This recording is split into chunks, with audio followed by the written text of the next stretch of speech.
একটা কাহিনী কই। এক জায়গায় বাপু থেকে একটা মনে আছে বিদেশে জীবনে কত কষ্ট একটা শোনাই। বাপের প্রতি একটা মতো থাকে থাকার পর বাপের কোনো কাজ নাই, তুই কাজ আছে বলছিলাম তুই আমার ভাগটা কর, আমি কি করবো বাজারে কাম ঠিক করবো, আমার কাম নাই কোথাও উঠলেও জব্দ আসলেও কি আমরে ভাগ আমরে করলে করেন, না করলে নেই।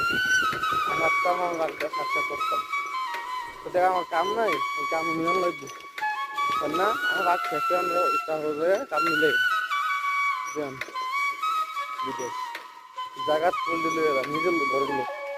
আর ওই যে বলো না ঠাকুরের তো পর তো জঙ্গল বলা